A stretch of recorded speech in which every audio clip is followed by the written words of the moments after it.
Mr. Loyd had an active warrant for his arrest.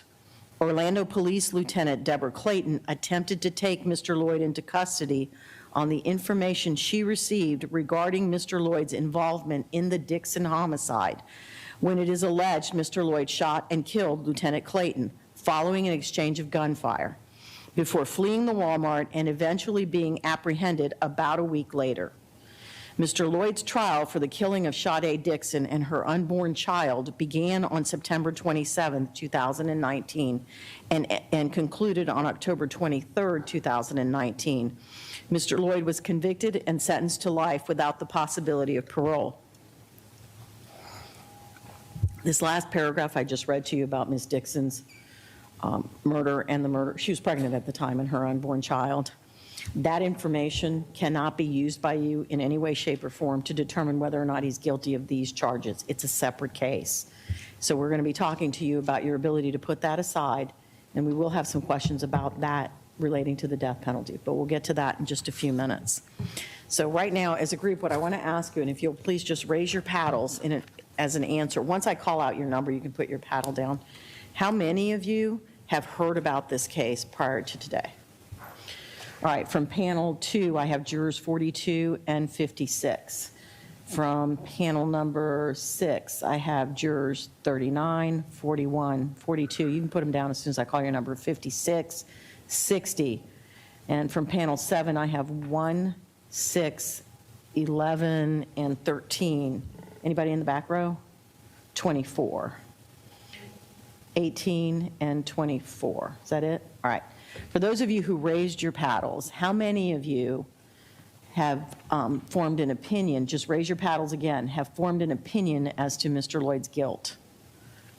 All right, from panel number 2, I have 42 and 56. From panel number 6, I have 39, somebody else raise your paddle. 56, did you raise yours? 56 and 60. Anybody else in the back row from panel 7? All right, so forming opinion, I have 42, 42, 56, 39, 56, and 60. Anybody else? All right. And then my next question is, does anyone have a moral, religious, or personal objection to the death penalty? If you do, raise your paddles, please. From panel number 6, I have juror number 60. And from panel number 7, I have 18 and 25. Anybody else I missed? All right, thank you all very much. If I'll have juror number 42 from panel 2, if you'll remain in the courtroom, the rest of you will retire to the jury room. There's coffee back there. We'll be with you just as fast as we can, folks. Thank you.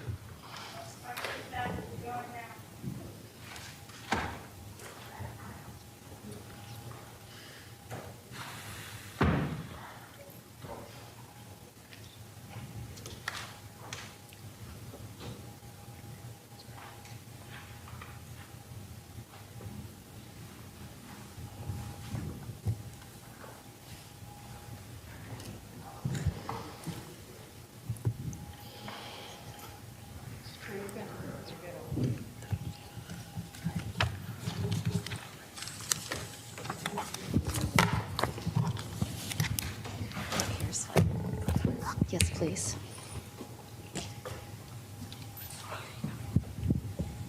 All right, good morning, welcome back.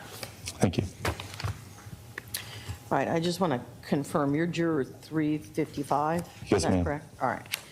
All right, so you said you'd heard about this case, is that correct? Yes. How much have you heard about it? A lot. Okay. Do you follow it pretty closely? I do, and I also have, I work for the fire department. I have friends that were on that scene. Okay. And did you discuss that with them? A lot of us worked. We had to go into a lockdown in the fire department that day. So we were told why, we were told what happened. All right. Did you know Lieutenant Clayton? I had worked with her through the years at a couple events. I just knew her cordially, enough to where we would recognize each other and say hello. So you formed an opinion as to Mr. Loyd's guilt or innocence? I did, and What is that opinion? guilty. All right. You have to be able to presume he's innocent until proven guilty. Can you do that? I've tried. It's been 8 days. First came in. I've really tried each day to go through it, and I already have an opinion. Okay, thank you, sir. State. We move, Judge. Any objections? All right, thank you for your honesty. You're free to go. You're discharged as a juror in this case. Juror in seat number 56 from panel number 2. And that finishes panel number 2.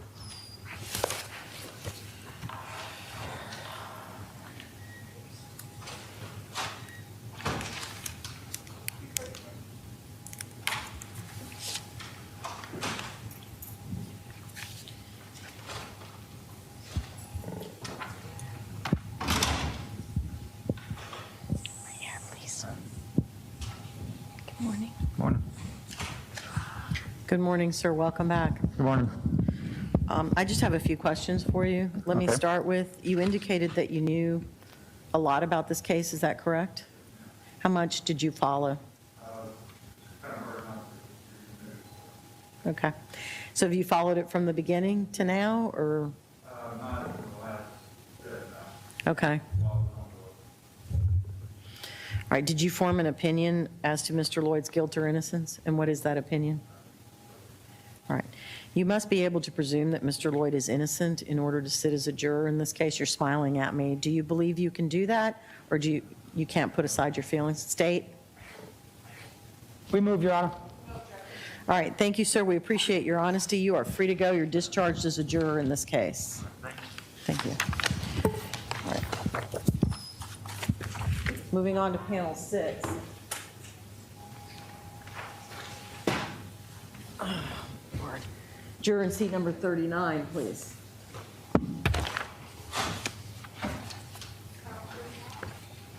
This is Juror 101.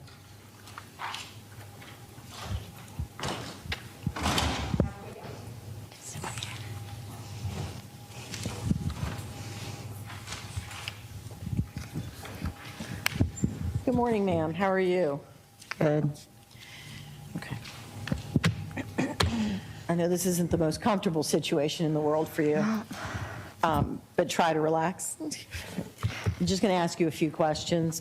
I just need you to be honest with us. All right, that's all Yes, we're ma'am. looking for. Not any particular answer, nothing like that. We just need to know if you can do your job as a juror in this case. Yes, ma'am. You indicated that you had some information about Mr. Lloyd's case. Is that correct? Yes, ma'am. How much do you know about it, or how much have you followed? Recently I haven't, but when it first happened, I was pretty involved with it. Okay, just watching it on the news? Yeah, also, we have a family friend, a real close family friend was Norman Lewis, and he lost his life on that day as well in a motorcycle accident, reported to the scene, I believe it was. Okay. So your family is friends with Yeah, he was a close family friend. Officer Norm, the officer who was killed in the motorcycle accident? Yes, ma'am. Okay. So, You understand that Mr. Lloyd had nothing to do with that motorcycle yeah, accident? but I just followed it because of... Okay, all right. I just want to make sure that we were clear Yes, on what we ma'am. were talking about. So I take it you were talking to other people about what was going on? Yes, ma'am. All right, based on all of that, did you form an opinion as to whether or not Mr. Lloyd is guilty? Yes, ma'am. And what was that opinion? I believe he was guilty then. Okay. You have to be able to presume him to be innocent when you start the trial. Do you believe you could do that, or would you believe he was guilty? I believe I'm a pretty open-minded and like unbiased person when it comes to certain things. So, I mean, if I was selected, then I would definitely take it very seriously and form like unbiased opinions about everything. Okay, so let me ask you a question. I'm going to give you 3 scenarios, and you tell me if any one of them applies to you. Okay, if they don't, just tell me no, all right? The first one is you're selected as a juror. It's the first day of the trial. You've heard nothing, and you're sitting in that chair and you're saying, okay, I presume he's innocent, and I'm going to wait and see if the state can prove he's guilty. The second scenario is you're sitting in the chair and you're thinking, yeah, this guy's probably guilty, but I'm willing to see if I'm wrong. And the third scenario is, I think he's guilty, but if he can convince me otherwise, I'll acquit him. Which one, do any of those 3 apply to you? I think 2 would be the most All right. relatable. Thank you, ma'am. State. We move, Your Honor. All right, thank you, ma'am. We appreciate your willingness to serve. I don't think this is the case for you, so I'm going to release you as a juror. Have a good day. Yes, ma'am. Thank you. All right. So again, that was Juror 39, Panel 6. Juror 56, Panel 6.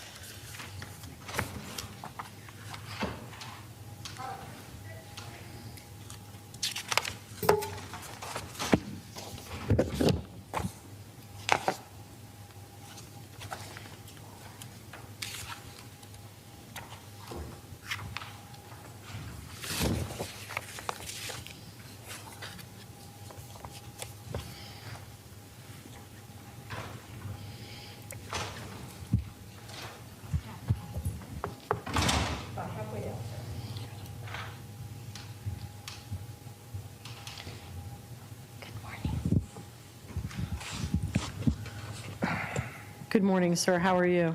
Good morning, how are you? I'm doing well. Thank you. Sir, I have a few questions for you. There aren't any right or wrong answers to these questions. The questions are meant to determine whether or not you can do your job as a juror in this case. We need to know and you need to know. So just tell us the truth. Don't worry about what the answer is, okay? Just be honest with us. You indicated you knew something about this case. How much information do you have? Going back to the time, all the news reports and everything that was there, even up until the conviction that you mentioned. All right. So are you a pretty much regular watcher of local news? Yes, Do you also read the newspaper?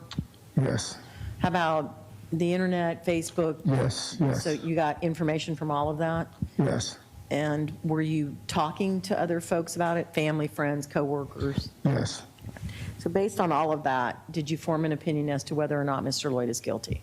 yes. And can you tell me what that opinion was? The opinion is based on what the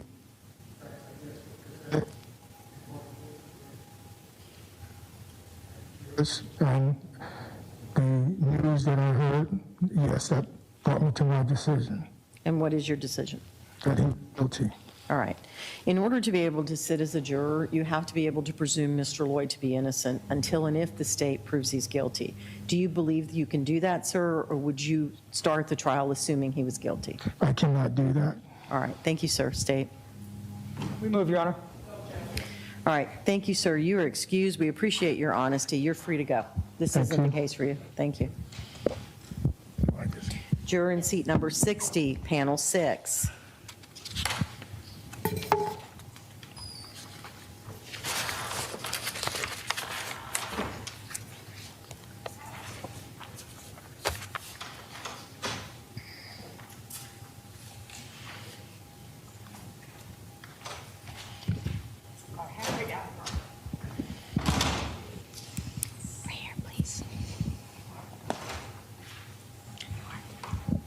Good morning. Good morning. I know this isn't the most comfortable situation for you, but try to relax. I'm going to be asking you some questions. There's no right or wrong answers to these questions. The questions are meant, and the attorneys have a right to ask questions also. We're just here trying to determine whether or not you can do your job as a juror in this type of case. You need to know that, and we do too. So the only correct answer is the honest answer, all right? You need to tell us what you actually think, feel, and believe. Let me start with, you indicated that you have some information about this case. Is that correct? Yes. How much information do you believe you have? Well, my brother-in-law is a Walmart store manager, and he knows the person who is managing the Walmart this happened at, so that's how I know. Okay. So did your brother-in-law, without telling me anything he said, did your brother-in-law talk to that person? The store manager? Yes, ma'am. Yes. Mhm. And did your brother-in-law then talk to you all about it? Yes. Did you follow any of the news stories about this case? Yes. How closely did you follow it? Pretty closely. All right. And with news, did you read the paper also? I didn't read the paper. Internet, Facebook? any of Internet, that? yes. Mhm. And beyond your brother-in-law, did you talk to friends or family or coworkers about it? Yes. All right. Based on all of that, did you form an opinion as to whether or not Mr. Loyd is guilty? Yes. And what is that opinion? Guilty. In order to serve as a juror in this case, you have to be able to presume he's innocent until and if the state proves he's guilty beyond a reasonable doubt. Do you believe you would be able to do that, or do you believe you would start this trial thinking Mr. Loyd was guilty? I would start this trial thinking he's guilty. All right, thank you, ma'am. State. We move, Your Honor. Thank you, ma'am. This isn't the case for you. We appreciate your honesty. Okay. You are free to go. Thank you. Thanks.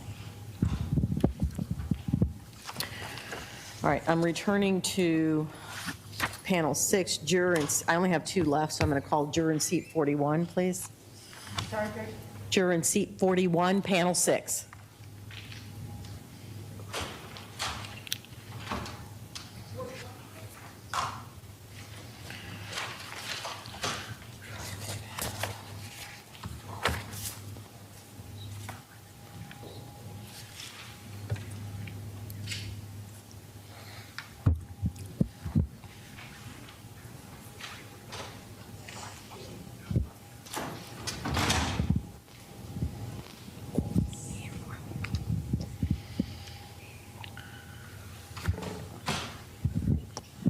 Good morning, ma'am. How are you? Fine, thank you. Let me just verify that you're juror 289, correct? Yes, correct. All right.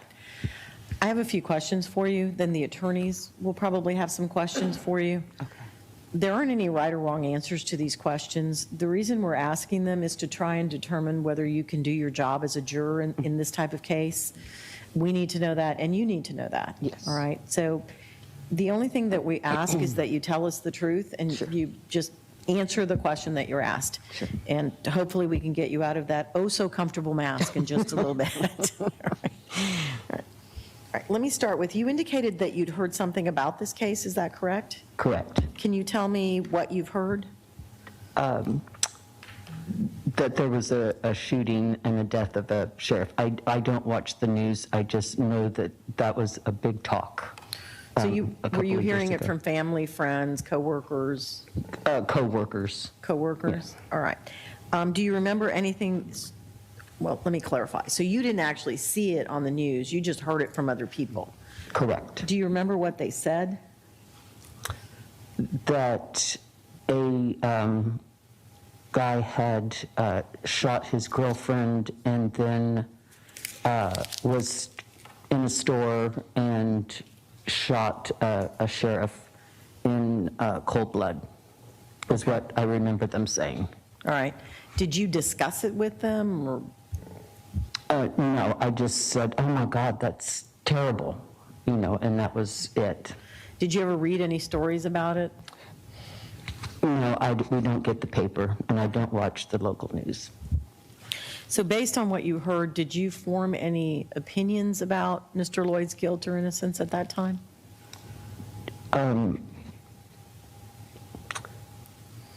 When he was arrested, he was there, and so I just, kind of assumed that he had shot her, the sheriff, but that's all I've given it thought. Right. In order to be able to sit as a juror in any criminal case, you have to be able to presume the defendant to be innocent until and if the state can prove they're guilty beyond a reasonable doubt. Do you believe that you can put what you heard aside and presume Mr. Loyd to be innocent? Oh, absolutely. Okay, so you don't have any doubts about your ability to start this trial believing him to be innocent and holding the state to their burden? No, I believe everyone has that Okay. opportunity. All right, so let's move on to the death penalty questions. First of all, you didn't indicate that you have any personal, moral, religious objections to the death penalty. That's correct. All right. As I explained, there is no automatic death in the state of Florida. So in order to get to the penalty phase, you have to have found someone guilty of first-degree murder, intentionally killing another person with no legal justification for it. You understand that so far? I do. If at any point I lose you, let me know, all right? Yes, ma'am. Are you someone who believes that if a person is convicted of first-degree murder, they should be sentenced to death? Again, I listened to your instructions, and I would not be able to answer that unless I knew what the mitigating factors were. Okay.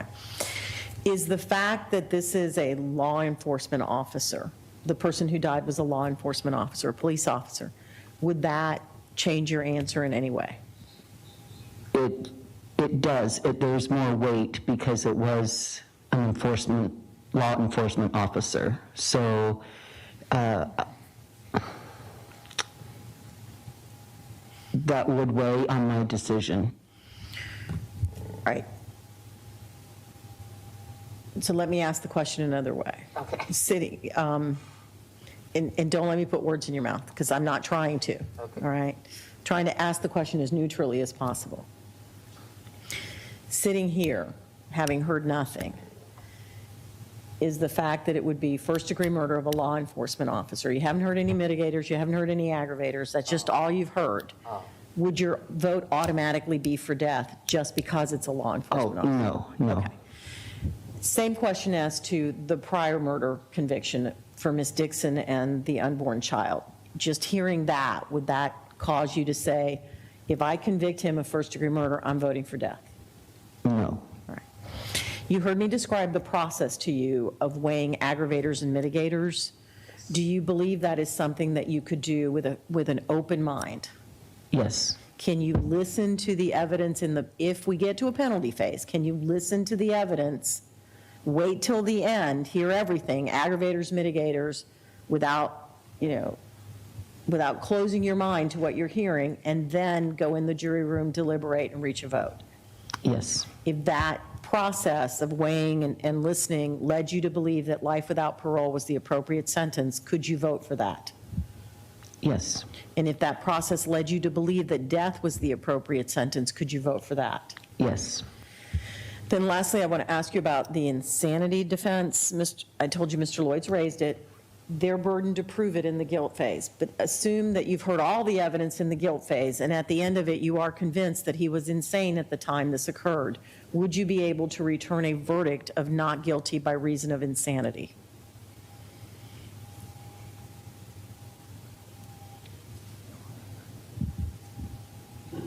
I don't know, because I don't know what, I guess I'm thinking that there are circumstances and things that would have been presented that would have Yes. allowed this to prove the sanity or insanity. So I guess I Correct. don't understand the So- question, I'm sorry. It probably wasn't a very clear question, all right?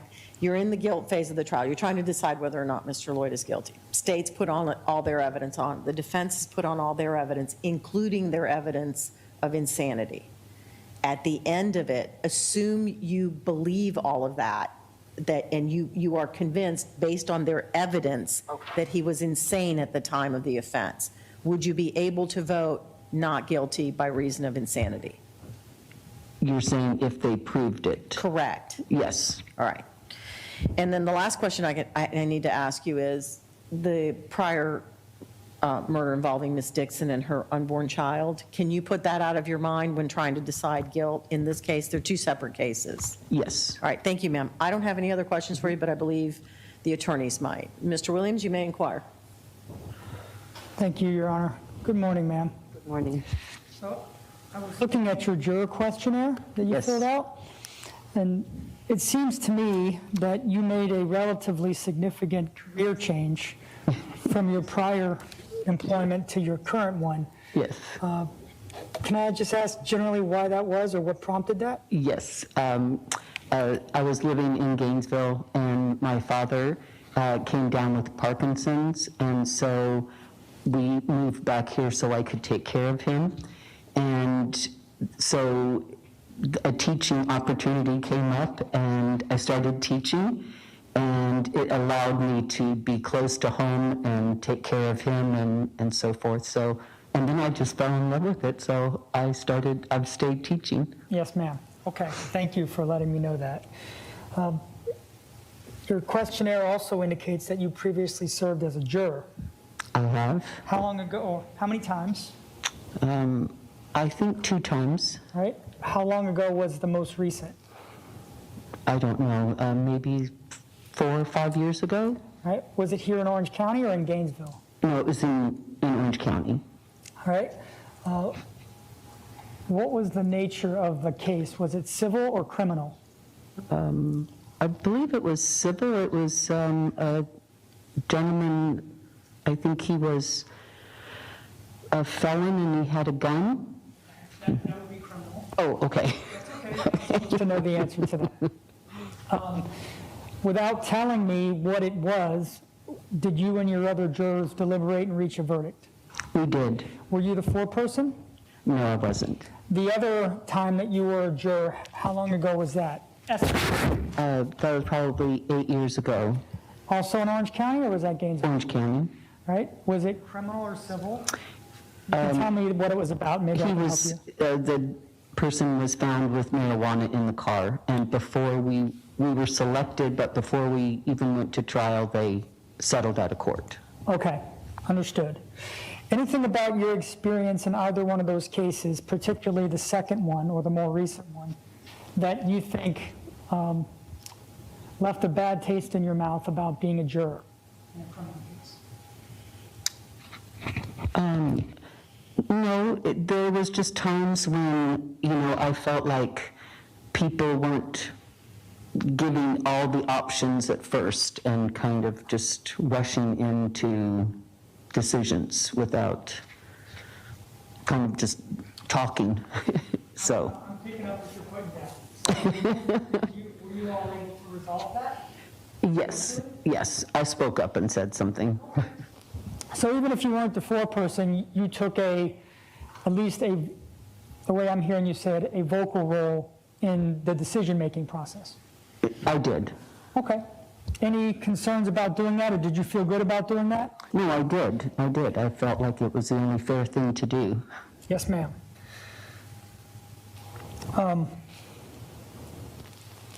Because insanity has been raised as to the guilt, I need to ask you if anyone in your family, or someone close to you, or even you personally, have dealt with mental illness. I have not. There are those in our community who believe that mental illness is not real, or that it is an excuse to justify behavior. Do you feel that way? No, I believe mental illness is very real. Okay. I assumed, but I wanted to make sure. And you answered the question the judge asked you about insanity, but do you feel you could fairly weigh any evidence that was presented to you on the issue of insanity? And if it were proven to you by the defense, find Mr. Loyd not guilty by reason of insanity? Could you do that? Yes, I could if they proved it, yes. Yes, ma'am. So the last area I wanted to talk to you about very briefly was the death penalty, because I was listening when you said that you heard the instructions and that you listened to them, and your responses to the judge lead me to believe that you understood them. That said, it is a lengthy, I feel like I'm very loud with this microphone for some reason. That said, it's a lengthy process, and I want to make sure we understand. I understand what you're saying. So I did hear you say that something inside of you leads you to lend weight, was the word you used, to the fact that a law enforcement officer was murdered. That is correct. What is that based on?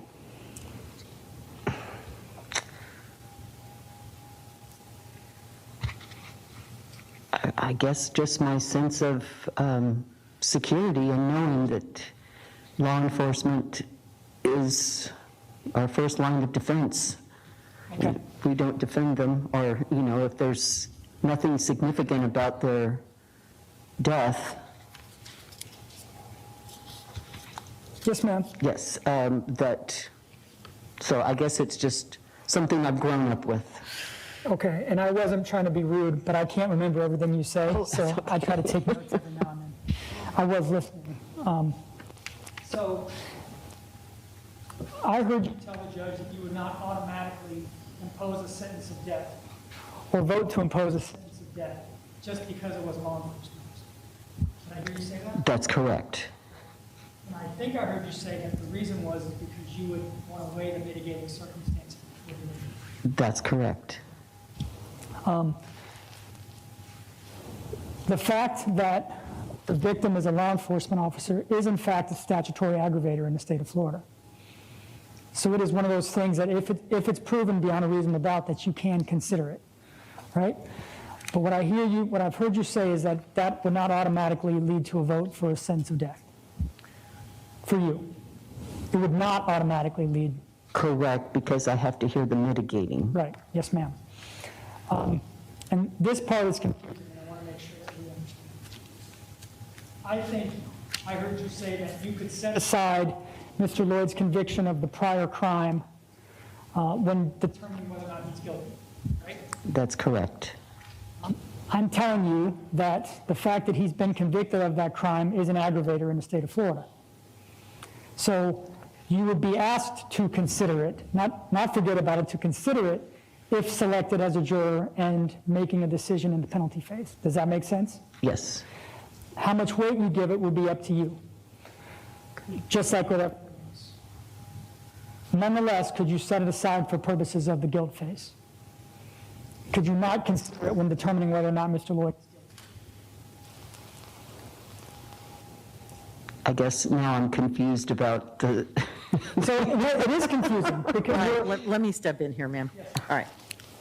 The conviction, the prior conviction, when you're trying to decide whether he's guilty of the charges I read off to you, yes. that has nothing to do with this, all right? You Okay. have to forget about that and just focus on the evidence that's offered during the guilt phase. Okay, Can you do that? yes. All right, thank you. Go ahead. So this was regarding the death penalty? Okay, okay, I'm sorry.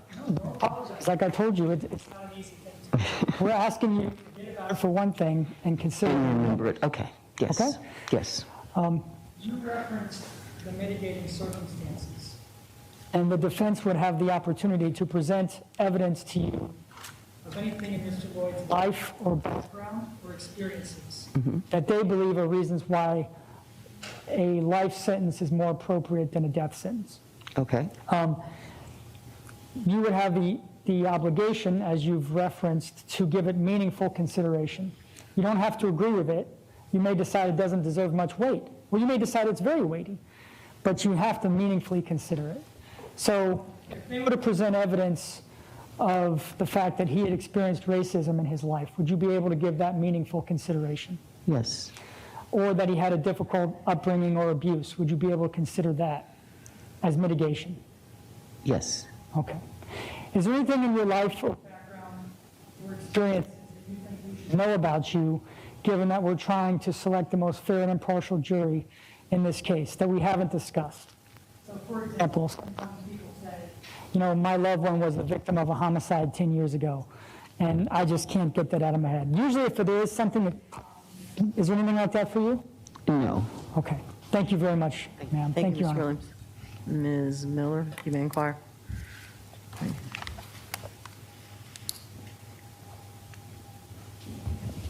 Oh, thank you for moving the court. Good morning. Good morning. Excuse me one sec. Got the wrong thing. Nope. I want to talk to you a little bit about some of the first Is your things. mic on? It is. Okay, Can you hear me okay? not really. Can you hear me okay? I can now. Okay. Okay. I want to talk to you a little bit about some of the first things you discussed with Judge Marquez. She had asked you what you knew of this case. Yes. And I believe your words were, I mean, he was there and he was arrested, so I guess I assumed he was guilty. Is that fair? That's correct. Okay. I'm going to steal a page from the judge's playbook and give you 3 scenarios and tell me if any of them resonate with you. And if they don't, that's totally fine as well. Do you relate to any of these? 1, I presume Mr. Loyd to be innocent. I can sit here and wait to see if the state has met its burden and proven him guilty beyond a reasonable doubt. Scenario 2, I think he's probably guilty, but I remain open-minded and look forward to hearing the evidence. Or scenario 3, I think he's probably guilty and I'll wait to see if they can convince me otherwise. Do any of those scenarios resonate with you at all? If I had to choose, I would say, because I truly only know the one thing that I've shared with the judge was, you know, it was spoken about at my work, I would say 2. Okay. And that you think he's probably guilty, but you would like to remain open-minded and hear all of the evidence? That is correct. Okay. May I see the attorneys at the bench, please?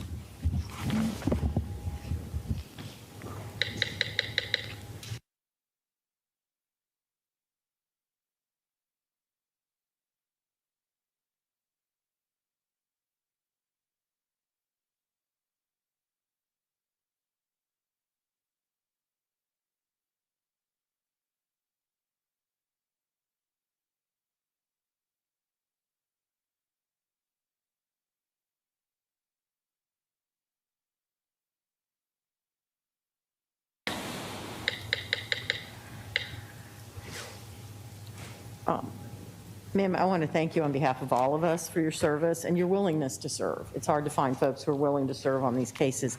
I don't think this is the case for you, so I'm going to strike. I'm going to excuse you as a juror in this case. Sorry, I've been talking for 2 weeks. You have a good day, and you can keep that lovely mask as a parting gift. Thank you. Thanks.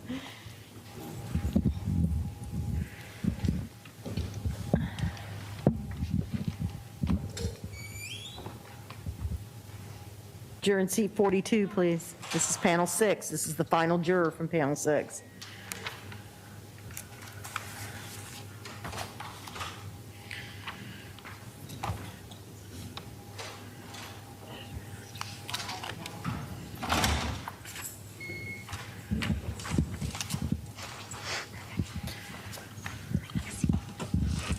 Good morning. Good morning. How are you doing this morning? I'm good. All right, we have some questions for you. I realize this isn't the most comfortable situation for you, so try to relax. But I'm going to be asking questions first, then the attorneys. There aren't any right or wrong answers to these questions, okay? This isn't like a test where you're getting graded. We're trying to find out, in asking these questions, we're trying to find out whether you could do your job as a juror in this type of a case.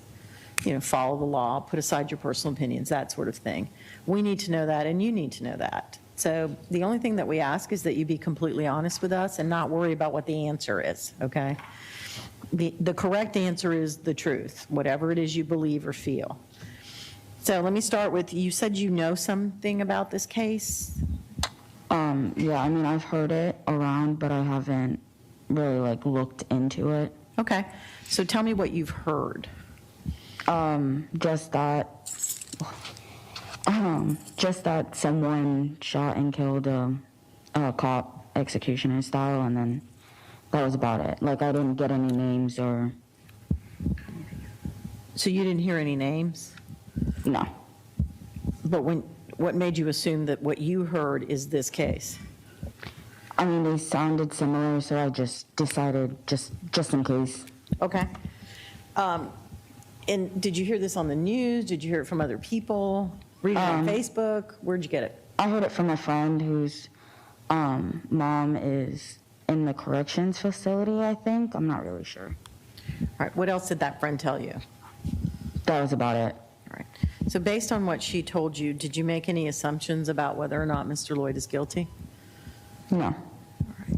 You have to be able to presume someone's innocent in order to sit as a juror in a case until and if the state proves they're guilty beyond a reasonable doubt. Can you do that in this case? Yes. All right.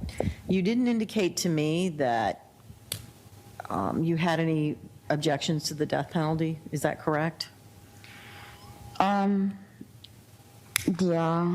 Yeah, you kind of, when you do that side-to-side head thing, it tells me that you have some concerns. Why don't you tell me what your thoughts are about the death penalty? I mean, I'm not really sure. I don't really think about the death penalty as much. I mean, Most people I don't don't. think, yeah. But I guess if you, like, really, really do something really wrong, then, yeah, it's a consideration, but in this case, I don't know. Well, you're not supposed to know in this Yeah. case, all right? So you're fine. And I'm not asking you about this case. I'm asking you in general what your feelings are about the death penalty. Just that if, like, you really do something wrong, then yes, I support it. But Okay. Let me explore that a little bit, all right? As I told you, first-degree murder is the only charge for which death is a possible penalty. It's never required, it's not automatic, it's possible, all right? First-degree murder is the intentional killing of another person without any legal reason to do it. It's not self-defense. You don't have any defense to it. You just set out to kill someone and you killed them, all right? So if someone was convicted of first-degree murder, do you believe that that person should be sentenced to death? No, I don't think so. I believe that if you do if you commit murder, I feel like you should live with it and live with the consequences. Okay. So in this case, the first count involves the death of a law enforcement officer, police officer. Is there anything about that that would cause you to think right now, having heard nothing other than the little bit I told you, nothing? If I convict this guy of first-degree murder, I'm going to vote for death. No. All right. The prior murder he's been convicted of that I told you about Miss Dixon and her unborn child, is there anything about that that would cause you to think, if he gets convicted of first-degree murder, I'm voting for death, right now, without having heard anything else? No. All right. You heard me explain that in order to even get to a penalty phase, first there has to be that conviction for first-degree murder, and then the penalty phase, state's going to put on evidence of aggravators. There has to be at least one, beyond a reasonable doubt. Defense is going to put on mitigators. You're going to go back in that jury room with your fellow jurors. You're going to weigh those aggravators and mitigators, assign to them the importance you believe they have for you, not everybody else, you. And then you, at the end, you're going to vote. So if all of that process, you've heard the trial, you've listened to the penalty phase, you've listened to everybody with an open mind, led you to believe that life without the possibility of parole was the appropriate sentence, could you vote for that? I could. And if it led you to believe that the appropriate sentence was death, could you vote for that? Yeah. All right. Let me talk to you about the insanity defense. You heard me tell you Mr. Loyd's raised that. This is in the guilt phase, when you're trying to decide whether or not he's guilty, all right? Burden's on the defense, but pretend it's the end of the case. You've heard all the evidence the state's going to put on, all the evidence the defense is going to put on, and you're convinced that he was insane at the time of the offense. Would you be able to vote not guilty by reason of insanity? No. No, Well, you said? I'm sorry. Maybe. Maybe? I don't believe in the insanity case. You don't believe insanity is a defense? Or I'm sorry, you don't believe in insanity as a defense, or you don't believe in insanity? No, as a defense. I believe in insanity, just Okay. as a defense. So when the defense was putting on their evidence of this, would you be able to listen to it and consider it, or would you be sitting there going, I don't believe people are insane enough to commit crimes?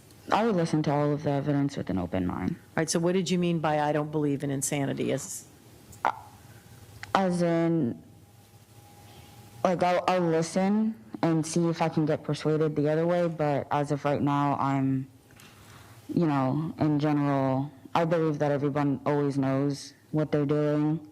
And if you don't, then you'll feel morally bad about what you did afterwards once you did hear about it or you do know. But I will always listen with an open mind, though. Okay, thank you, ma'am. State? You want to inquire? I'm sorry, hold on. No, we do not. All right, you're moving. Any objection? No objection. All right, ma'am. Thank you for your honesty. It's exactly what we needed from you.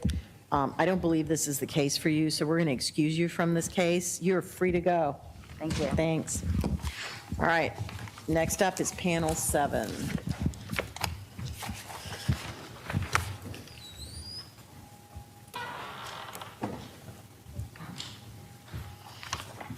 Juror in seat number 1, please.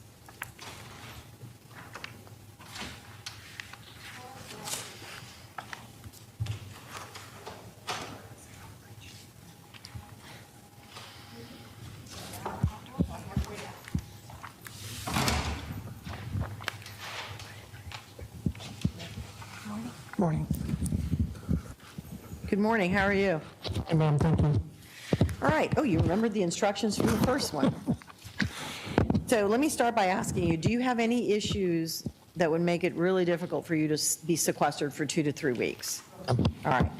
Second question, you indicated that you'd heard about this case. Tell me how you heard about it. I saw it on television, during the news when it first happened. When it That's all. first happened? Yes, How much of that did you watch? just local news, maybe a couple of days, and that was it. Okay. So did you talk about it with family, friends, coworkers? At the time? Yes, sir. Oh, yes, ma'am. We just discussed it. I'm sorry. But we made no decisions. It was just passing news. All right, so based on that, did you form any opinions as to whether or not Mr. Loyd is guilty? No, ma'am. All right. You are required to be able to presume Mr. Loyd innocent until and if the state proves he's guilty beyond a reasonable doubt. Can you do that in this Yes, ma'am. case? All right. Let me talk to you a little bit about the death penalty. Do you have a position on the death penalty, sir? No, ma'am. It's neither for nor against it. I feel that the punishment fits the crime, but the person has to be found guilty first. Okay. Then the penalty phase, that's where you decide as a juror. Okay. So let me ask you some follow-up questions on that. As I told you, we don't have an automatic death penalty in Florida. There is no case for which the penalty is automatically death. But first-degree murder is the intentional killing of another human being without any legal justification, right? It's not self-defense. It's not anything. You just chose to kill someone and you killed them, all right? Mm-hmm. If you convicted someone of first-degree murder, would you automatically say death is the appropriate sentence? Mm-hmm. All right. If the death was of a law enforcement officer, would that change your answer? Mm-hmm. And then lastly, you heard me tell you that Mr. Loyd's been previously convicted of murder for Ms. Dixon and her unborn child. She was pregnant at the time, all right? Would that change your answer? No, ma'am. I feel he's already been convicted for that crime, so it's in the past. Okay. You heard me describe for you the process by which the penalty phase is conducted. Evidence of aggravators, mitigators, you go back there and you weigh it. You understood all of that? Yes, ma'am. If at the end of that process you felt the appropriate sentence was life without parole, could you vote for that? Yes, ma'am. And if at the end of that process you felt the appropriate sentence was death, could you vote for that? Yes, ma'am. Can you put aside the prior murder conviction during the guilt phase of this trial? It can be considered during penalty, but during guilt, can you put it aside and understand it's a separate case? It doesn't have anything to do with whether he's guilty of this case. Yes, ma'am. This is focused on the Correct. So last questions for you about the insanity defense. Mr. Loyd has raised that defense. The burden's on them to prove it. If at the end of the guilt phase, you're trying to decide whether he's guilty or not, you've heard the state's evidence, you've heard the defense's evidence, you are convinced that he was insane at the time of this offense, would you be able to return a verdict of not guilty by reason of insanity? Yes, ma'am, as long as it's proved. All right. Thank you, sir. I don't have any other questions for you, but I believe the attorneys do. Mr. Williams, you may inquire. Thank you, Your Honor. Good morning, sir. What type of operation or business are you a manager at? So, this microphone. I'm at the USTA, States Tennis Association. See, I assumed it was tennis, but I didn't want to assume, so, okay.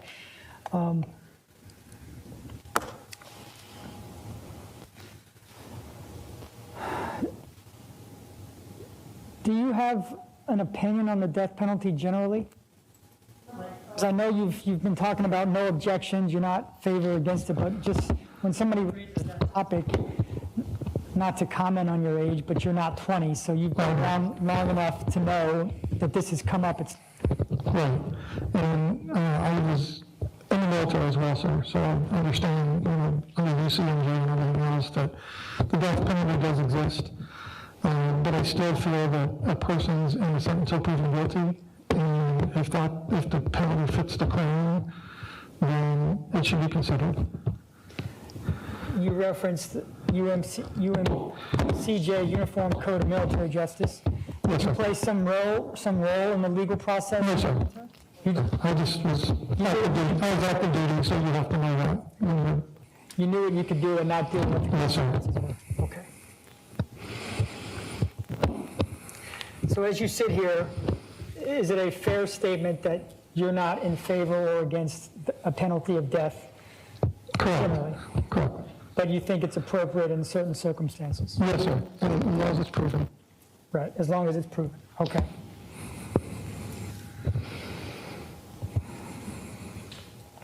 So the judge described the process to you. You said that you understood it. The part of that I want to highlight is, regardless of what you hear during the guilt phase of the trial, and regardless of what evidence we present of those aggravating factors that the judge described, the process still dictates that jurors give meaningful consideration to the mitigating circumstances. Yes, sir. Mitigating circumstances are anything about Mr. Loyd's life, background, and character that he or his counsel present to you as reasons why a sentence of life in prison without the possibility of parole is more appropriate than a sentence of death. Yes, sir. You decide how important that information is. That's when the judge talks about giving weight to something. Yes. Don't think that I'm talking down to you. I understand, sir. want to make sure that we're on the same. Just like with the aggravating factors, you may find that one or two or all of them are not that significant. It's your decision to make that determination.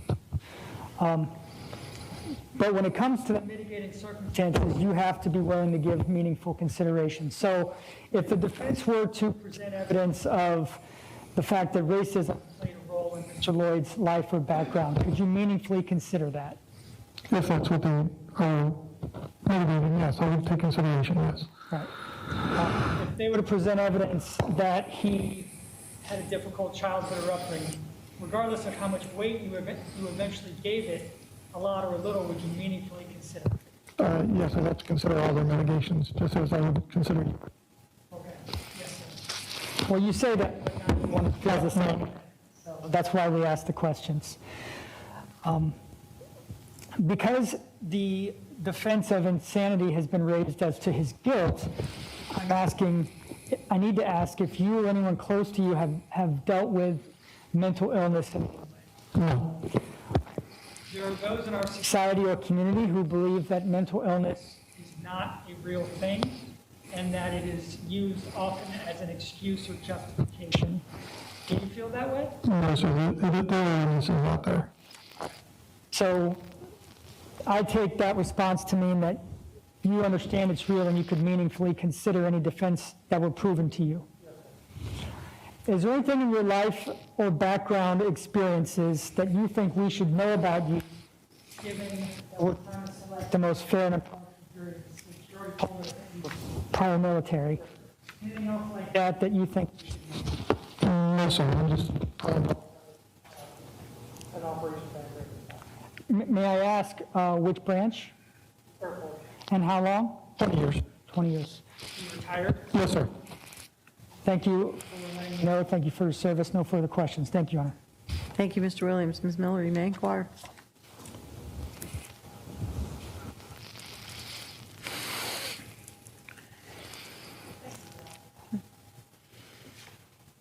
Morning. No. Correct me if I'm wrong. I believe you told us before that you had some concerns about being able to care for your wife. But my daughter only lives 5 minutes from us, and we've already made arrangements if I have to be sequestered, my daughter will take care of my wife. Okay, that's what my recollection was, that you said you were going to follow up with to send your daughter, and so you were able to do Yes, my daughter says that'll be fine. Okay. You said a couple times about your feelings on the death penalty. The penalty fits the crime. Yes. Can you tell me what that means, please? I believe whatever the law dictates for the penalty for that crime, whatever the judge or the Florida law says it should be, then it should be considered for that if that person is found guilty. Okay. Let me clear up a couple things, right? If you are selected to be a juror in this case, you are going to get a lot of law, more than you probably care to, right? And the judge is going to give you exhaustive directions. But at the end of the day, death is never required in any case, right? It's an individual moral assessment, what your conscience says, and no one can tell you the right or wrong answer. And so I want to talk to you about your feelings how you might have answered these questions a month ago, before you knew anything about Mr. Loyd's trial. Fair? Fair. So in a capital case where the death penalty is a possible penalty, there are two parts if we get to the second part. The first part, the state has the burden of proving Mr. Loyd guilty beyond a reasonable doubt, or we have the burden of proving he's not guilty by reason of insanity. And so if we're in this second part of the trial where you as a juror would be contemplating life or death, you have found him guilty beyond a reasonable doubt of the intentional, premeditated killing of an innocent victim. Does that make sense? Yes. Thought about it, he meant to do it, and he did it. No legal justification, excuse, or defense. And so some people say, yeah, I'm still an open book. And some people say, if I hear somebody is guilty of that kind of crime, then really the death penalty is the only appropriate penalty for that type of crime. And so I'm trying to figure out where you fit in there. I'm still an open book. I would say I like to hear both sides again, because you have the state and the defense, and you have to prove no death penalty, basically, and he's got to prove he wants a death penalty. So I want to hear both sides, and like the aggravators, like you said, and mitigations. Yeah. I mean, there might be reasons out there still that he should not receive the death penalty, and he may be life in prison without parole, and that might be his. You prove that he needs life with parole, but I want to hear both sides and make sure that it makes sense, personally even. Okay. You know. And when you say there might be reasons, I just want to make sure we're on the same page. What do you mean by that? Reasons are like the mitigations. Like if you say, like the prosecutor said, racism was a mitigation. Well, how did, you're going to prove that racism was a factor and that caused him to do it or whatever, then I don't hear that. And if it was the problem, if that was part of it and outweighs his, then yes, I would have to, go either way. Okay. So, I mean, I would have to hear it. I'd still be an open book on it. Okay. And that's where, again, I promise you're going to get all of this in writing in much greater detail. In the penalty phase, in the second part, if we get there, the state has to prove the existence of at least one aggravating factor. You have to decide if it's sufficient to warrant the death penalty, if the aggravation outweighs the mitigation, and even then, the last question is death the appropriate penalty? And that's where the answer never is required to be yes in any circumstance. That make sense? Correct. Okay, backing up. And I think you can appreciate why I'm asking you this is that I'm going to talk a little bit about the murder of a law enforcement officer, right? And some people say, listen, I hear the law, I want to follow that, I'm an open-minded person, but if I know somebody killed a law enforcement officer in a cold-blooded execution-style murder, standing over top that law enforcement officer, killing her simply because she was a police officer, the only real penalty for me in that scenario is the death penalty. Where do you fall on that? So I was soul searching. I mean, like I said, I'd have to hear everything and hear the soul search. To be honest with you, I'd probably pray on it. I see where I feel and listen to myself and my values and just go from that area. I would still try to weigh out the factors that you're presenting. I mean, it's still a person's life. Yes, that person had taken another person's life, but it's my decision to take his life or give him life, but I want to hear the factors before I do that, because, I'm assuming any person that, you have to think of your moral self, and then say, oh my gosh, should I do this? But it's soul searching at that point. Yeah, no, I totally understand. And that's why there is no right or wrong answer. And I wouldn't typically ask you this, but since you mentioned religion, may I ask what your religion is? Catholic. Okay. My understanding is the Pope has said the death penalty is violating the Catholic Church's teachings. Is that something you believe in, or you don't prescribe to that? That's my preference. I believe in what the Pope says, but I also know that if I'm chosen for a civic duty, and it's my civic duty to do something, and if I have to vote for the death penalty, then I also know that I can go to confession and talk to a priest after the fact, and, leave my sin to get reconciled. Okay. So along the same lines, and I think you get where I'm going with this, is that the judge has told you Mr. Loyd has already been convicted of the murder of Sade Dixon while she was pregnant and the murder of her unborn child. Yes. And some people say, knowing he's already been convicted of murder and is serving life in prison for this other murder we're talking about, really death is the only appropriate penalty. Where do you fall on that? I don't believe that. I believe, I still believe that he's been convicted of a crime. That crime is the past crime. He's being tried for the new crime. He should be weighed against the new crime. Just like if he was a fresh person coming off the street with no other convictions, no other nothing, he still should have the process as everybody else does. Mm-hmm. And I agree. And the judge has already instructed you whether or not he's guilty of that murder has nothing to do with his guilt. But you are, as Mr. Williams said, allowed to consider that as an aggravating factor. Right? He's been previously convicted of another murder. And so some people just say, hey, listen, if he's already doing life. If he's already doing life, then if another sentence is he's going to die in prison. He dies in prison or he gets executed. I'm sorry to say it that way, the death penalty. No, that's true. But that's for us to figure out at the penalty phase. Okay. And then the last sort of series of questions was about the insanity defense. Mm-hmm. And you are a person that, of course, recognizes mental illness to be a valid thing. Yes. And really, the judge had asked you initially, could you find somebody not guilty by reason of insanity if the defense had proven the defendant was insane? And some people, again, say, I hear you.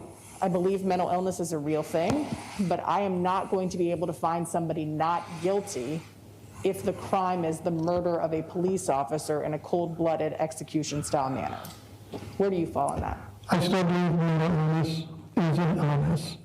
And if I back really in the military background, because I've seen people with PTSD, and I know that insanity acts after that can happen.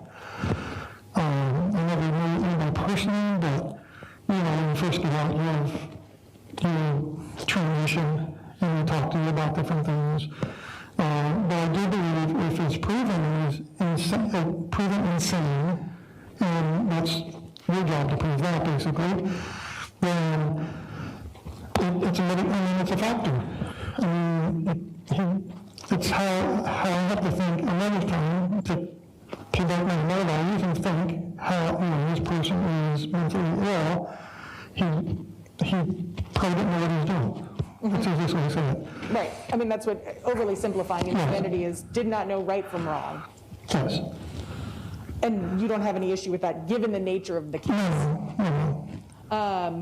You would not be surprised, I suspect, to learn that people sometimes have differences of opinions on these sort of things, right? Yes.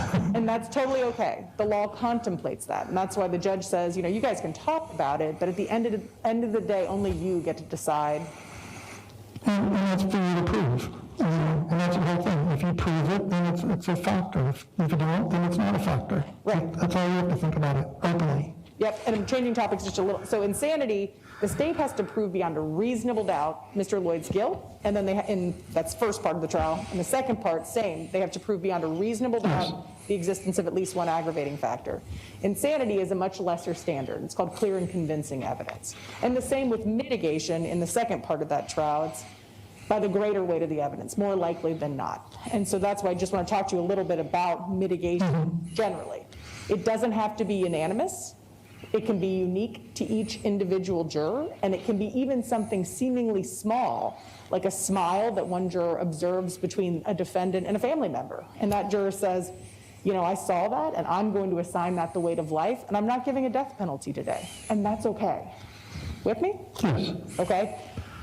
And that's because death is never required in any circumstances, not the worst conceivable case you can imagine. With me? Yes. And if one juror decides that life should be the verdict, then life will be the verdict. Yes. Are you okay with that? Yes.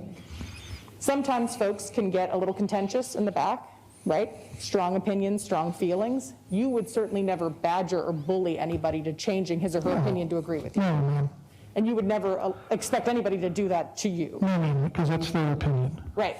And it would be a miscarriage of justice if not all 12 individual moral assessments were reflected in this courtroom on the verdict form. Make sense? Yes, ma'am. All right. May I have just a moment, Your Honor? Yes, ma'am.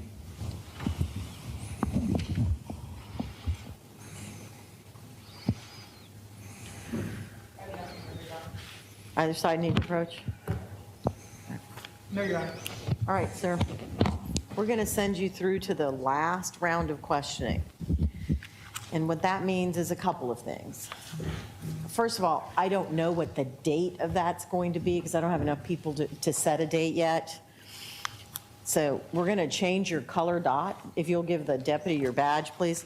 We're going to change you to a purple dot. So I told you there's too many of you for us to call numbers, so we call colors. So now what you're listening for is the date the purple dots are to return. It's unlikely to be this week, but just to be safe, start calling Wednesday afternoon after 5. Okay. And what you're listening for is purple dots return on this date or and time. Like I said, I don't think it's going to be Thursday or Friday, but it might be, so just in case.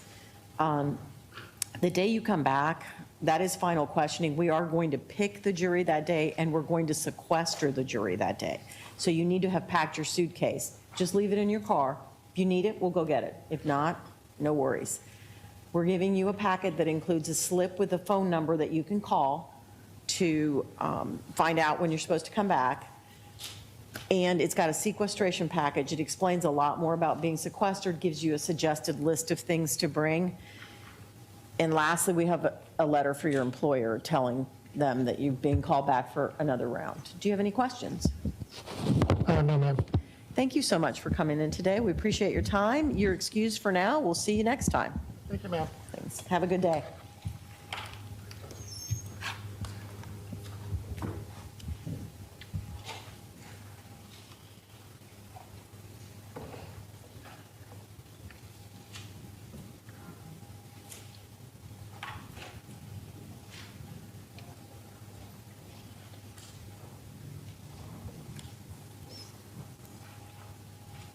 All right, juror in seat number 4, please. He's late? Okay, never mind, skip that one. Juror in seat number 6, please. Yeah, you're right. 4, 19, and 23 are here, but they were late and not instructed, so I've left them to the end.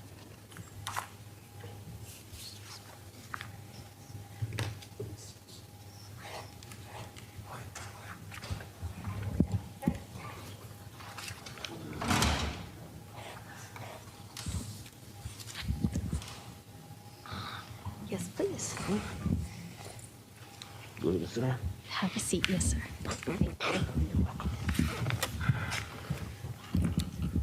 Good morning, sir. How are you? Just fine, thank you. All right, we have a few questions for you this morning. There aren't any right or wrong answers to these questions, all right? The point of the questions is to try and figure out if you could do your job as a juror in this type of case. And as I told you, set aside your personal feelings, follow the law of the state of Florida. We need to know that, and you need to know that, all right? The only correct answer is the truthful answer. So don't worry about what your answer is, just answer our questions. We're trying to find out what you actually think and feel. Let me start, by asking you, you indicated you had heard something about this case. Yes. Can you tell me what you heard? Well, it was like on news. I heard that he actually shot the officer over at the Walmart. Okay. Was this back when it first happened? Or Yes. did you follow the story since then? The only thing I know he did shoot her, and the day they caught him over in Carver Shores. Okay.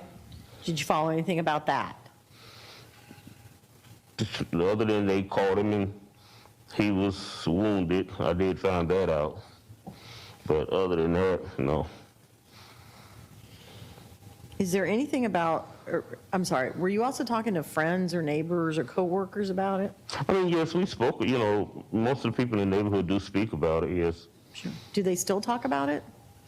Actually, honestly, I haven't heard anybody speak about it. The only time they spoke about it, like you might, when you see it on news, when they say, oh, they forget to have his trial, but other than that, no. So based on all of that, did you form an opinion as to whether or not Mr. Loyd was guilty? I did at first. And what was that opinion? I did think he was guilty. Okay. Did you change that opinion? Well, I used to work corrections, so one thing I did learn was, the streets and the news will give you stuff that's not accurate. So, a lot of times I'm like that. I won't really form an opinion. I'll say, but deep down inside, you're gonna ask yourself, is it really true, or is that possible? Okay. So you have to be able to presume Mr. Loyd is innocent until and if the state can prove he's guilty. Can you do that in this case? Yes, ma'am. Okay. Do you have any doubt about your ability to do that? No. Even though you originally thought he was guilty? I don't have any doubt. Okay. The death penalty. What's your position on the death penalty? The death penalty to me, I used to think, let me do it like this. I always thought that the death penalty was harsh because I felt like, as a Christian man, you're not giving a person a chance to, if you kill someone in jail, you're not giving them a chance to give their life to God, to ask for forgiveness and give their life to God. But also, in the same time, because of certain family things, I do feel certain people need to get what they get. Okay. So, do you have a religious, moral, or personal objection to the death penalty? No, honestly, no. I mean, I feel, like I said, if, it's certain things I'm just going to be straight up, you get it because you was wrong. Okay. So let me ask you about some questions about this case, all right? First of all, to even get to the death penalty, Mr. Loyd has to be convicted of first-degree murder. Right. Premeditated, intentionally killing another human being. No legal defense to it. He's been convicted, and it's been proven beyond a reasonable doubt. Mm-hmm. That's the requirement to even get to this conversation. So are you someone who believes that if you convict someone of first-degree murder, you're going to vote for death for that person? Not in every case, no. Okay. This case involves the death of a law enforcement officer. Are you someone who would that change your answer? No, it'll still be the same thing. I believe it depends on the circumstances. Okay. And I told you all about the prior conviction for murder for Ms. Dixon and her unborn child. Yes. Would that situation cause you to think, if he gets convicted of first-degree murder, I'm going to sentence him to death? No, but I thought in that case, I thought he should have, but the jury voted different. Okay. So you thought he should have can't- gotten death in that case? Yes, for the death of the baby, I thought that way. For the death of the baby? Right. Okay. Do you think you can put those feelings aside in this case, or do you think that would be influencing your decisions? I don't think it influenced my decision. I think, like I said, you have to hear I believe you have to hear all the evidence. The streets and the news, like I said, they're going to say things and they're not going to give you all the evidence, but, without all the evidence, you can't really make a full decision. You can make a decision, but not a full, honest decision. All right. So you did say that you were a former corrections officer, Yes. right? Here in Orange County? Yes, ma'am. And when did you retire from that? No, I didn't I left there and I work with Orange County Parks and Recreation. Okay, when did you leave? It was about 20 years ago, because I've been with Parks and Rec about 22 years. So is there anything, did you know anybody that's involved in this case? Did you know Lieutenant Clayton? No. Did you know her family or anyone? No, ma'am. do you know law enforcement officers? I mean, I know officers, but I'm not like the question was, are you close friends? I'm not close friends, but I do know some officers, yes. Is the fact that you served as a corrections officer and know some law enforcement officers, do you believe that would influence your decision-making in any way? I don't think so. I mean, I also work with the police department as a TCS, a traffic control specialist. And I mean, no, I don't think so, because I'm ex-military also. So I try to do it the right way. All right. You heard me describe the process of deciding whether to vote for death or life. You have to listen to all the evidence. You have to have an open mind about it. You can't sit there and listen saying, yeah, I'll listen, and then I'm going to vote the way I was going to vote to begin with. You have to actually be able to listen to it. Consider it, weigh it out, decide what's important to you, what isn't. If that process led you to believe that life without parole was the appropriate sentence, could you vote for that in this case? Yes, ma'am. And same question, could you vote for death if that process led you there? Yes. Right, the insanity defense that's been raised by Mr. Loyd, they have to prove it, and that's when you're trying to decide whether he's guilty or not. If you listen to all the evidence in the guilt phase, states and defense, and at the end you were convinced that he was insane at the time, would you be able to return a verdict of not guilty by reason of insanity? Yes, I could. And then lastly, can you put the murder of Miss Dixon and her baby aside when you're trying to decide whether he's guilty of these charges? Because they're two separate cases. Yes, I could do that. All right, thank you, sir. I don't have any other questions for you. State, you may inquire. May we approach, Your Honor? You may.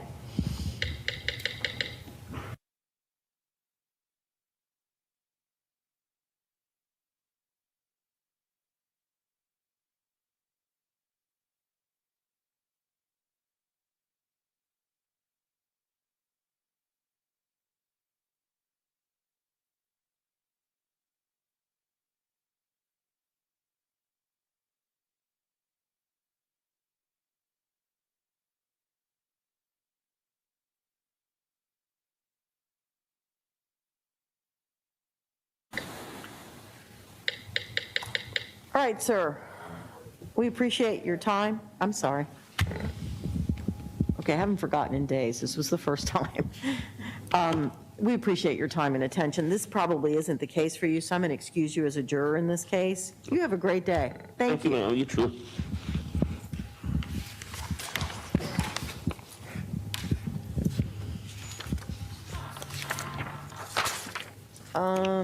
Juror in seat number 7, please.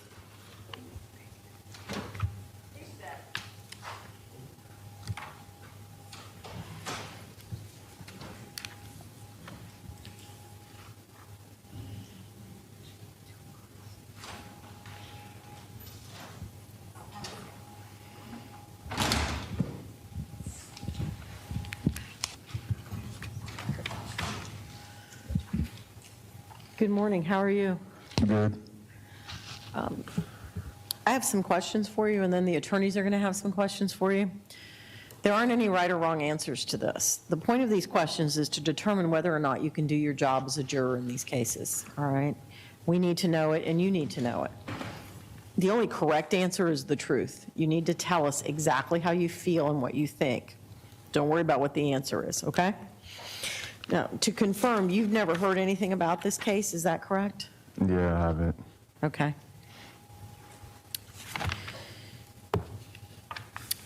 Do you have a position on the death penalty?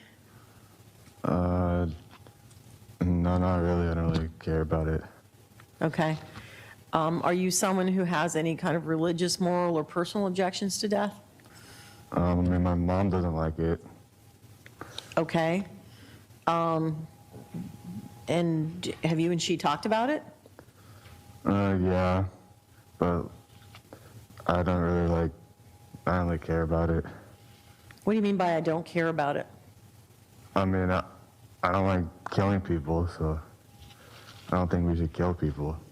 All right. So you do have an objection to the death penalty, a personal one? Yeah, I guess so, yeah. Right.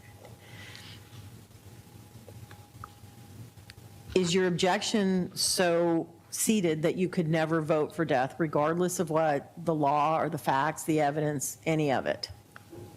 Yeah. So you would always vote for life? Yeah.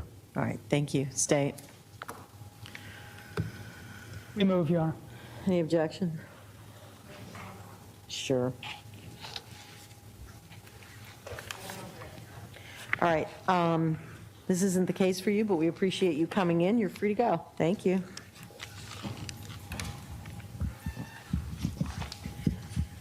Juror in seat number 11, please. We're still on panel 7, folks. We'll be on panel 7 for the rest of the morning. Actually, for the rest of the day.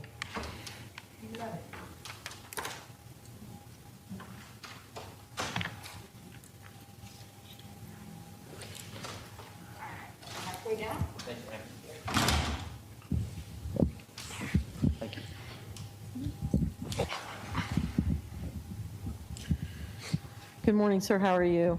Good, ma'am. How are you? I'm well, thank you. I have some questions for you. I'm going to start, then the lawyers will have a chance to talk to you. There aren't any right or wrong answers to these questions. The point of these questions is to find out whether or not you can do your job as a juror in this case. We need to know, you need to know. The only correct answer is the truth. So just tell us what you actually think and feel, okay? Yes, ma'am. Let me start with, you indicated you knew something about this case. Yes, How ma'am. much do you know about it? Not a lot. I try to stay off of social media as much as I can. And TV-wise, I just watch sports most of the time, so. All right, so tell Just me limited. what you've, I guess social media, you would have read it. So, I just kind of saw updates, like, because it's right when I got hired kind of at the fire department, so. okay. I remember, I was on Facebook because everybody was congratulating me on my job and stuff, and I remember just like seeing the name. Not really, I don't really care much to click the article or anything because it doesn't really interest me, but Did you read any of it? not much, no ma'am. Just Okay. the Do you remember name sounded any- familiar. Do you remember anything that you read? Just about finding him, really, is all I remember. Just about what, I'm sorry? Capture, like finding him. Okay.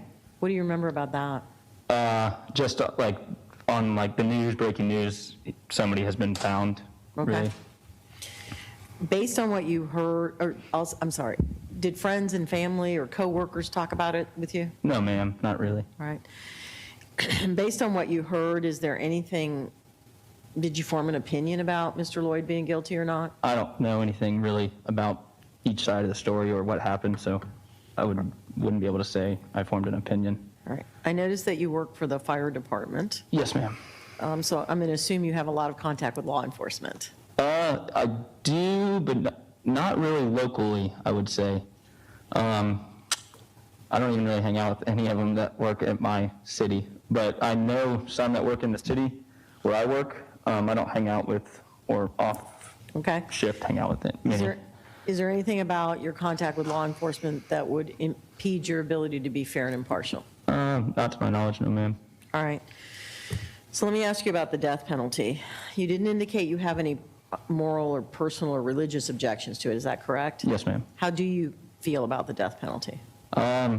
If the crime fits the penalty, I think you need to be open-minded to the decision to, agree to that. I think every case is probably different, so you need to take in consideration all the facts, but if the crime fits, then I think you should consider it. All right, as I told you, there is no automatic death penalty in the state of Florida. Right. Okay? And death is never a required sentence. Jurors don't have to vote for death. You're not required to. Yes, ma'am. Death is only a possibility if someone is convicted of first-degree murder. First-degree murder is intentionally killing someone without a defense to it. You had no legal reason, no legal justification, you just killed someone, and Yes, you did it intentionally. Follow me so far? Yes, ma'am. You cannot even begin discussing the death penalty unless you've convicted someone beyond a reasonable doubt of first-degree murder. Yes, ma'am. So are you someone who, if someone is convicted of first-degree murder, you would be thinking that person should get death, having heard nothing else, just they were convicted of first-degree murder? Oh, that's a tough one. Sorry. I would believe so, but I would also want to get the facts. I mean, if the facts state that that's what happened and that for the death penalty, and I would agree that I would think about option. Okay, when you're talking about the facts, are you talking about the aggravators or the facts of the? The aggravators, if they meet the qualifications of the death penalty, then sure, I would think that would meet the qualifications of the death penalty. All right. So let me change my question a little bit. Yes, ma'am. Sitting here right now, having heard no aggravators, no mitigation, nothing, all right? If you convicted someone of first-degree murder, would you be thinking, I'm going to sentence this person to death? Not all the time, no, ma'am. All right. Let me add the factor that it's, in this case, it's a law enforcement officer. So if you convicted someone of murdering a law enforcement officer, would you be thinking, I'm voting for death? Not right away, no, ma'am. Okay. You got both sides to story, so. Is that a factor you would consider? Yes, The ma'am. death I of a would- law enforcement, all Yes, right. ma'am. Would you be able to, with the death of a law enforcement officer, listen with an open mind to the mitigators? It's all right. Listen.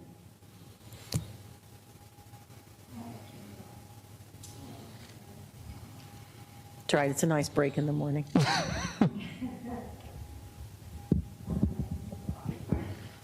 You ready? Okay. I forgot what I was saying. Would you be able to listen with an open mind to the mitigation in the case? Yes, ma'am. An open mind doesn't mean you're sitting there going, yeah, okay, I'll listen to you, and then I'm going to go vote for death. That's not an open mind. Right. An open mind is, I'm listening to what you're saying, I'm really thinking about it, and I'm going to go back there in that jury room and weigh it and weigh the aggravators, figure out what I think is important and isn't, and then vote. Could you go through that process? Yes, ma'am. I'm a The strong. same question as to the conviction on the prior murder of Ms. Dixon and her unborn child. Is there anything about that that would cause you to think, if I convict him of first-degree murder and he's already been convicted of another one, I'm voting for death? I don't care what else happens. No, ma'am, I don't even know anything about the first. Okay. So could you go through that process of listening to the mitigators, the aggravators, and weighing them with an open mind? Yes, ma'am. And if it led you to believe that the appropriate sentence in this case was life without parole, could you vote for life without parole? If that was the appropriate, and I thought that was what I believed to be the best case for this situation, then yes, ma'am. Right. And same question as to death. If you believe that death was the appropriate sentence, could you vote for death? Yes, ma'am. Right. Is there any doubt in your mind about either one of those? No, ma'am. The insanity defense, I told you Mr. Lloyd's raised that defense. Yes, ma'am. They have to prove it. It's in the guilt phase when you're trying to decide whether he's guilty or not. Burden's on the defense. But let's assume, for purposes of my question, at the end of the guilt phase, they've convinced you. You believe he was insane at the time of the offense. Could you vote not guilty by reason of insanity? Yes, ma'am. And lastly, the prior murder of Ms. Dixon and the unborn child. Can you put that aside in deciding whether or not he's guilty of these charges? Yes, ma'am. All right, thank you, sir. I don't have any other questions for you, but I'm sure the attorneys do. Yes, ma'am. Mr. Williams, you may inquire. Thank you, Your Honor. Good morning, sir. Good morning, sir. How are you? I am well. So because of the, I'm just going to say, somewhat confusing nature of the process, I'm going to go through it step by step. Don't think that I think you're unintelligent and that's why I'm doing this. I want to make sure that I understand your responses in the proper context. Yes, sir. Okay? So let's start with the insanity because that is part of the guilt phase. Have you ever personally or someone close to you dealt with the issue of mental health? I would say I deal with it almost on a weekly, monthly basis with my career. We deal with a lot of issues when it comes to mental health and that aspect. Does that mean you deal with it personally or you deal with individuals who are having a mental health crisis? Or both? I deal with individuals, myself, no, but I Right. deal with individuals that have mental health crises and situations. So you've seen it up close and personal. Yes, sir. So do I take your response to mean that you believe mental health issues are real? Yes, sir. So given that experience, if it were proven to you beyond a reasonable doubt, if it were proven to you by the defense by clear and convincing evidence, not reasonable doubt, it's clear and convincing evidence, which is a lower standard. If they prove that to you, could you find Mr. Lloyd not guilty by reason of insanity? If I believed he They was. proved it. Yes, sir. Even if it meant he wouldn't be responsible for a crime that you believed he committed. Yes, sir. So if and only if Mr. Loyd is convicted of first-degree murder, then we have this larger conversation and evidence about what the sentence should be. And as the judge, I believe, told you, the two punishments for first-degree murder in Florida are life without possibility of parole or death.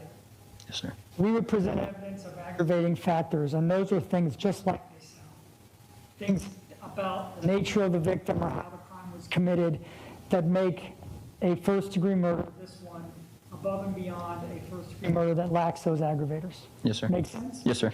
So by way of example, one of the aggravators in Florida is that the victim was a child under the age of 12. Can you appreciate why that would be an aggravating factor according to the legislature? Yes, sir. Another aggravating factor that's been raised is that the victim in this case was a law enforcement officer. Now, you cannot consider that during the guilt phase of the trial. Does that make sense? Yes, sir. But you can and will be, if it's proven beyond a reasonable doubt that she was a law enforcement officer, will be asked to consider it during the penalty phase if necessary. Does that make sense? Yes, sir. So we would present evidence of those aggravating factors, and if at least one of them were proven beyond a reasonable doubt, you would go on. And then you would weigh evidence of what are called mitigating circumstances, and that is anything the defense chooses to present evidence of that about Mr. Loyd's life, background, or caring, anything at all. And the way the process works that you've alluded to is jurors are obligated to listen and give meaningful consideration to that evidence. Make sense? Yes, sir. You decide how important it is, just like you decide how important the aggravators are, but you have to be willing to meaningfully consider it.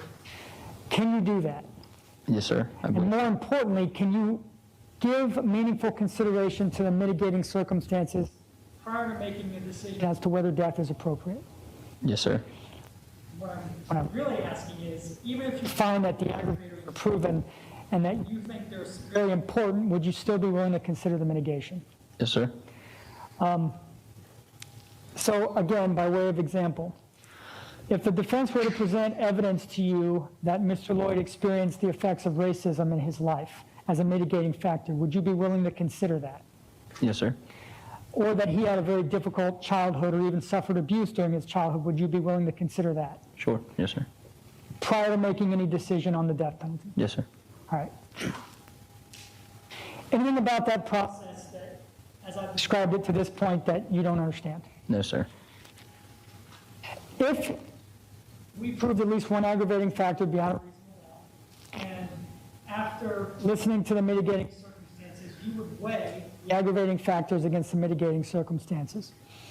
And if you individually believe that the aggravating factors outweighed the mitigating circumstances, you would be authorized at that point to vote for a sentence of death. And only authorized if you went through all those steps. Make sense? Yes, sir. The law in Florida is that a juror is never required to vote for death. So even if you found the aggravators were proven beyond reasonable doubt, even if you believe that the aggravating factors outweigh the mitigating circumstances, you could still vote for life because that's what you decided to do. Understand? Yes, sir. Ultimately, your decision, the final decision, will be based on a reasoned moral judgment. You will have guidance from the law, but it can't take you all the way there. That last step is a decision you have to make. Yes, sir. That's the process. I told you it was complicated, and I hope I didn't overcomplicate it, but is there anything about that process that you think you could not go through, that you'd have a difficult time going through? No, sir. Now that I've described it, and you know that you'll be sequestered if selected, can you tell me on a scale of 1 to 10, 1 being you can't wait to get out of here and do anything but this, 10 being you're excited about the prospect of being a juror, where you fall on a scale of 1 to 10 as to your desire to be a part of this jury? Probably an average answer, 5.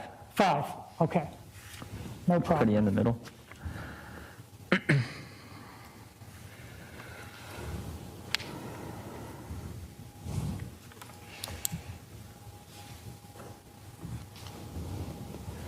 I don't have any other questions. Thank you, Your Honor. Thank you, Mr. Yes, sir. Williams. No remaining inquiry. Yes, ma'am.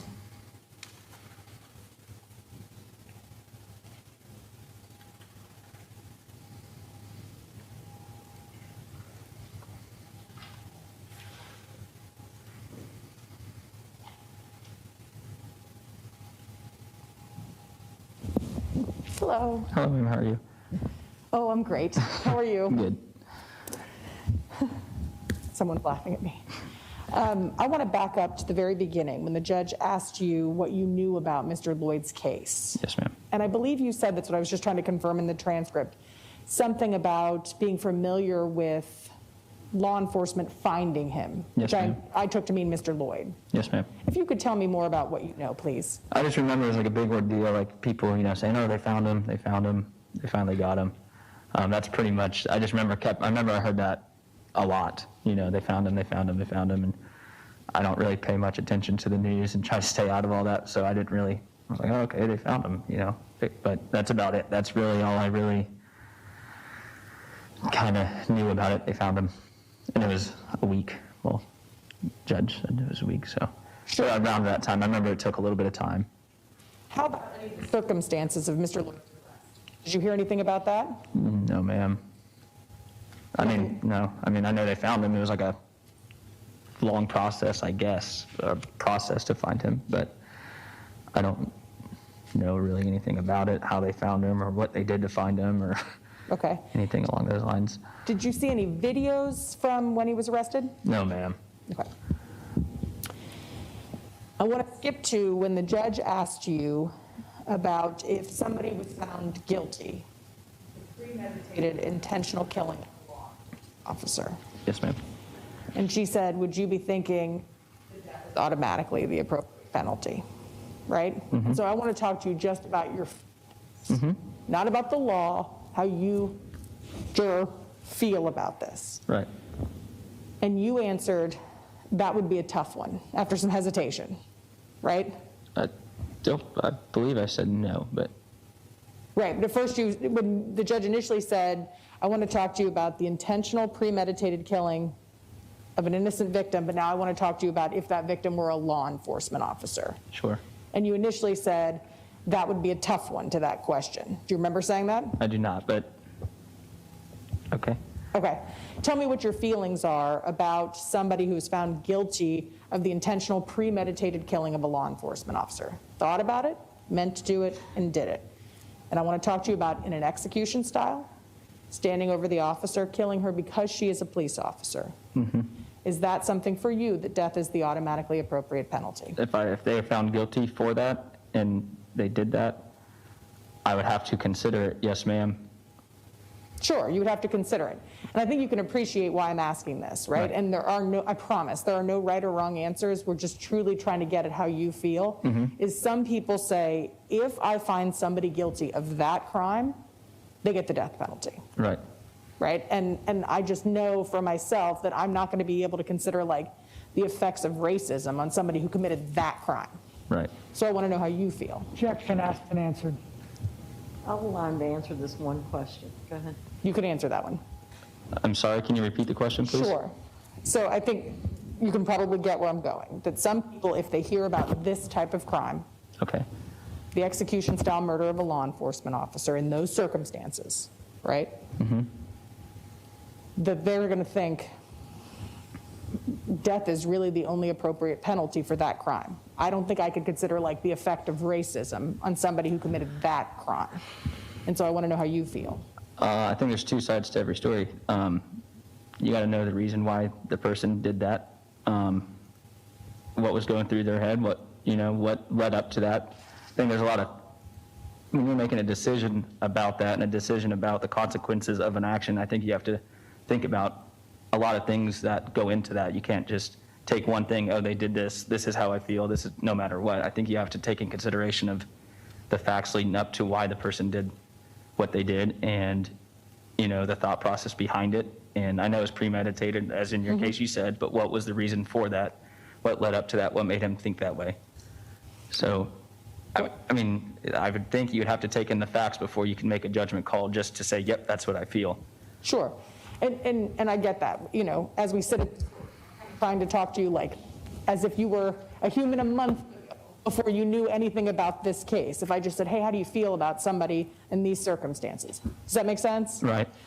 And so in finding somebody guilty of this crime, if you were selected as a juror, you would have rejected the defense of insanity. Make sense? So insanity is a defense to the crime. If somebody is found not guilty by reason of insanity, they're found not guilty. Right. You don't even get to this second part.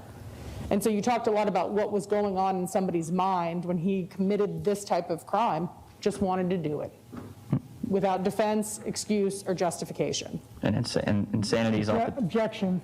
Sustained. Move on. I think you can probably get to why we talk about insanity, the defense of insanity, right? Because it is somebody saying, I did this, but I was so mentally ill, diseased, infirmed, or defected, I couldn't decide between right and wrong, essentially. I'm paraphrasing. And some people say, you know, yeah, I understand that. I understand mental health is a real thing, and mental illness can play a role in these things, but I don't think I'm going to be able to find somebody not guilty of the crime of the execution-style murder of a law enforcement officer, even if I hear, by clear and convincing evidence of insanity. Does that make sense? yes, ma'am. Tell me how you feel about that. Like I said, I deal with it a lot. Mental health issues. I've seen people do things that, you know, you would never think they would do, ever. You'd see them 1 minute, they're talking to you, having a great time. You've seen them 3 weeks before, then they do an action that you're like, what's going on? And they have something wrong, you know, in their head. So I've seen it happen. I mean, I've not quite this, but I've seen situations and incidents happen where people have mental problems, people have health crises where they make decisions or do things and don't really, you know, understand or figure out why they did it. Have you ever seen anybody like so out of it he or she didn't know where they were? Oh, yes, ma'am, all the time. Okay.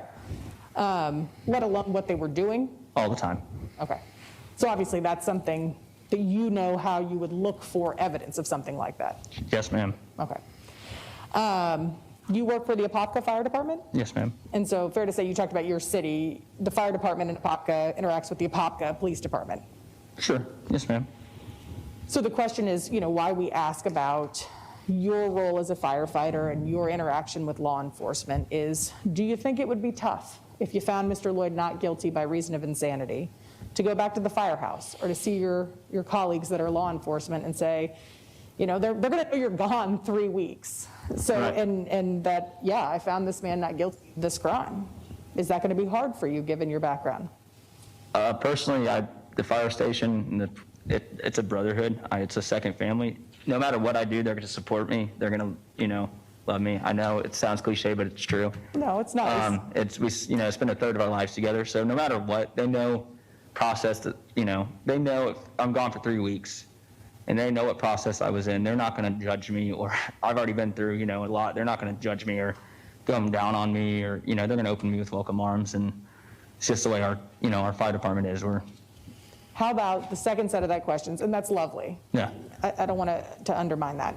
But the second set of that questions is, do you feel pressure if you find Mr. Loyd guilty and you're in this penalty phase because of your background to give him the death penalty? No, ma'am. Okay. Knowing that you got to go back to the firehouse and work with the cops and all of those things? No, ma'am. Okay. You can appreciate that folks have often differing opinions on these sort of things. Very much so. Right? Then they're often strong opinions, one way or another. And the law's okay with that. In order for a just verdict to be returned, in this case, all 12 jurors' individual moral assessments have to be reflected on the verdict form. Okay? Yes, ma'am. So the foreperson writes down the verdict, but that foreperson's job is really to say that these are the individual moral assessments of all 12 jurors reflected on this form. Yes, ma'am. With me? Death is never required, not in any case, not in the worst conceivable case you can imagine. If one juror votes for life, then the verdict will be life. You okay with that? Yes, ma'am. All right. We talk about mitigation a lot. It is really why one juror would choose life or not choose death. It can be unique to each individual juror. It does not have to be unanimous. It does not have to be proven beyond a reasonable doubt. And it can be even something seemingly small, like a smile observed between the defendant and a family member. And for that juror says, I assign that the weight of life, and I'm not imposing a death penalty today. And that's okay. Yes, ma'am. Are you okay with that? Yes, ma'am. Sometimes things can get contentious in the back, right? You're certainly not going to bully or badger anybody to agree with your opinion. No, ma'am. I didn't think so. And you wouldn't expect anybody to do that to you. No, ma'am. Okay. May I have just a moment, Your Honor? Yes, ma'am.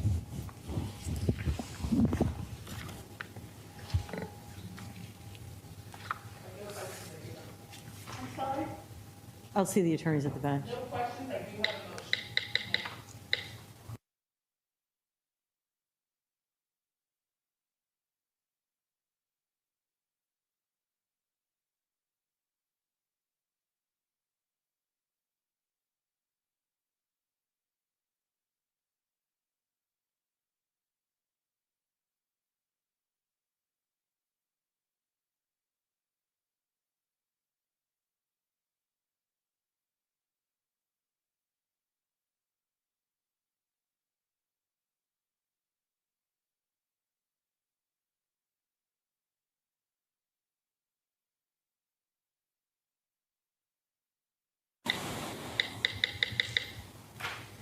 All right, sir, we're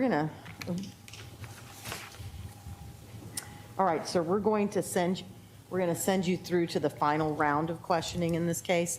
We will be picking the jury at the next day that you come in. I don't know what day that is because I don't have enough people to call everyone back yet. Yes, ma'am. I strongly suspect it'll be next week. Okay.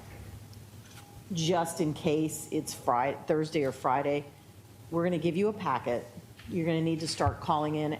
Don't start before Wednesday, tomorrow after 5. Okay. You're listening. I'm changing your color to purple. Yes, ma'am. So if you'll give the deputy your badge, they could attach the new dot. So you're listening when you're calling in for the purple group or the purple dots to return. Yes, ma'am. That day, we are picking the jury, and we will sequester the jury that day. So you need to pack your suitcase and leave it in your car. If we need it, we'll go get it, all right? Yes, ma'am. This package that we're giving you includes the slip that gives you the number to call to find out when you're supposed to come back. It gives you a sequestration package that explains sequestration in more detail, gives you some suggested things to pack and bring with you. Yes, ma'am. And there's a letter in there for your employer also. Do you have Okay. any questions? No, ma'am. All right, thank you so much, sir. We'll see you next time. Thank you, You're free to ma'am. go today. Thank you.